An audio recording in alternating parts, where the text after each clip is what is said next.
Douglas Bickford, 52721. I am teaching self-esteem on YouTube because nobody teaches it, number one. They all have their different ways of teaching it, okay? But the way to get it is very simple, and nobody teaches concept. This one simple concept. And they don't tell you it. I believe it's so you'll keep coming watching their videos and they make more money off their view, off their because they get money off your view. Okay, so they can't tell you. Well, they probably don't even know this one simple concept. I have no idea why they don't, but I'm teaching it.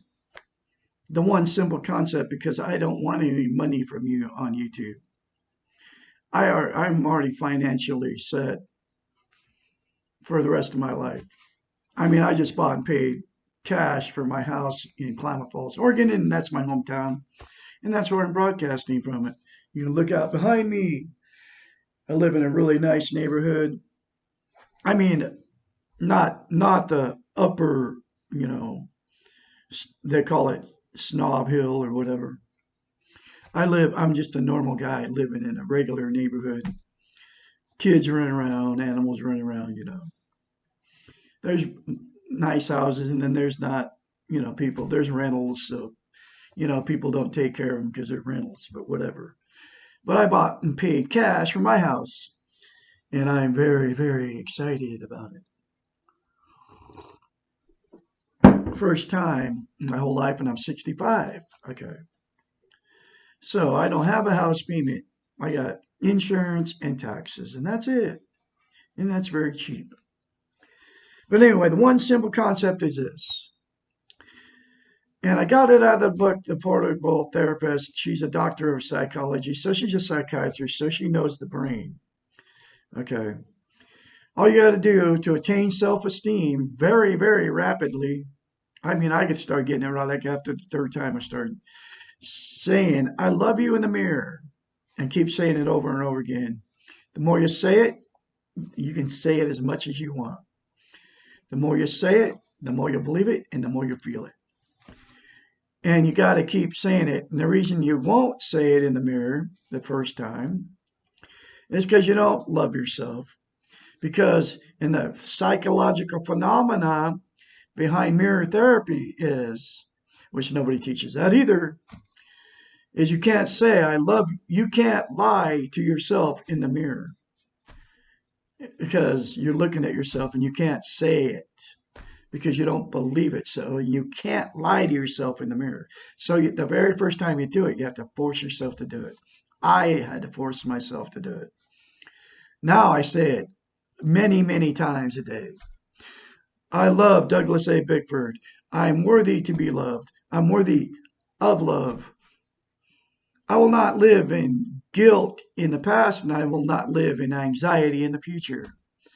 I accept and acknowledge all my past emotional, sexual, physical abuse I took all the way up to this point in my life. I acknowledge it, I don't deny it, and I will not mask it with drugs, alcohol, TV, sex, religion, another person,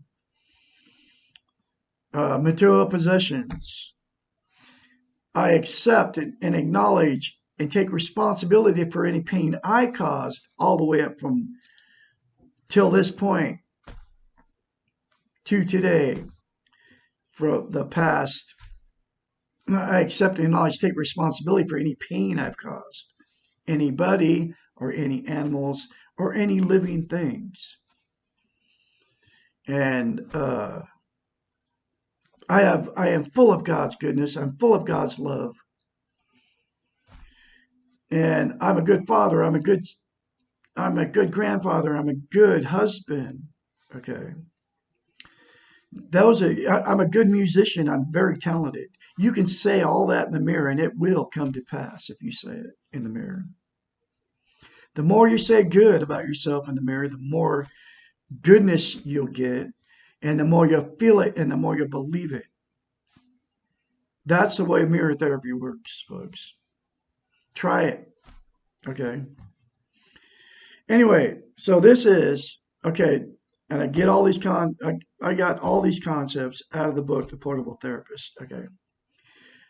By, like I said, Susanna McMahon's a doctor. She's a psychiatrist. Okay. So she knows the brain. And the book, to get this book, I highly suggest you get the book. It's in the link. It's in a link in the description of this video. Okay. Go do it and get the book and read it. Anyway, and I'm going through I'm going through each chapter. Okay. So please sub me, like the video, and share these videos because they're life-changing videos. Chapter 56, Why Can't I Say No? For obvious reasons, the question is related to the previous question about standing up for ourselves. People who cannot say no often do not know what they want or do not. Often do not know what they want or do not want. Frequently, these people think that no is a dirty word and that others will not like them if they say it. Being able to say no clearly and mean it are indicators of respecting the self. Doing this means that we are able to take care of our own needs. Not being able to say no frequently means that we do not know what we do not want, and we also do not know what we do want. It is not a coincidence that yes people end up feeling angry, confused, and used, and not knowing exactly how they got that way.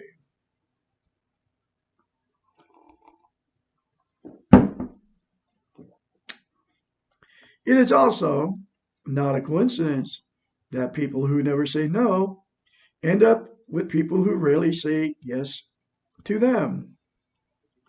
These kinds of opposites really do attract each other, and together they create a dysfunctional unit. Not being able to say no means that we do not trust ourselves, and we do not trust that we have rights and needs. It means that we have become more concerned with what other people want and need than we have with ourselves. People who cannot say no are dancing in other people's heads. This means they are trying to figure out how to take care of others, and in order to do so, they have to try to figure out what motivates the other person. They are trying to passively coerce the other person into taking care of them. This sounds like manipulation, and it is.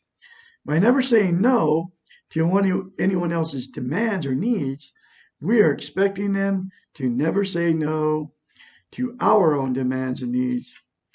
Furthermore, we are expecting them to dance in our heads and know how we want and need, even when we do not.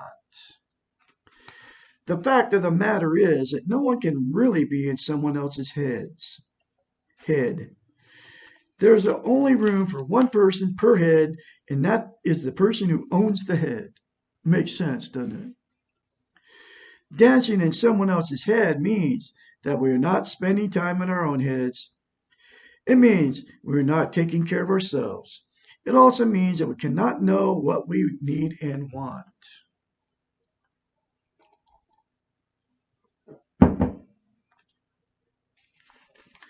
Dance in your own head and say, dance in your own head. Say no when you think that you do not want to do what you want to do. What is asked of you? Only say yes to someone else when you are sure that you're giving a clean gift, a gift without strings. This means that you really want to do what is asked or expected of you, and you expect nothing back in return. Does this sound selfish? Good. It is. Does this sound self-centered? Only if you do not ever want to do anything for anyone else, but you expect them to do everything for you. People who cannot say no are generally very nice people who are trying to be good. These people tend to confuse being nice with being good. I was one of them. Couldn't say no to a woman that I was married to for 3.5 years. I did everything for her, never would say no to her, and it all backfired. Okay. I mean, anyway, not no more. Okay. They really want to be genuinely helpful, and they do not understand why their system produces so much anger and resentment. And it did too. Once again, the solution lies in faulty training. There is another paradox here, and that is that people who can never say no are not usually respected by others. She didn't respect me. Their nice behaviors are taken for granted, and they are treated as victims or as not very important. People respect a no answer, and when they get a yes answer at another time, they appreciate it more and know that it is real. Practice saying no. The world will not fall apart when you do so. Be clear in expressing how you feel. It makes life much simpler for you and for others. You will be surprised at how much people respect a clean, clear no, and you will feel better about yourself for being truthful and for taking care of yourself. Everyone will win. There's another powerful chapter for you, folks. You can change your life by saying I love you in the mirror and say it daily for the rest of your life. And you also change your life by getting the book that's in the link in the description of this video, The Portable Therapist. You all have a great day out there.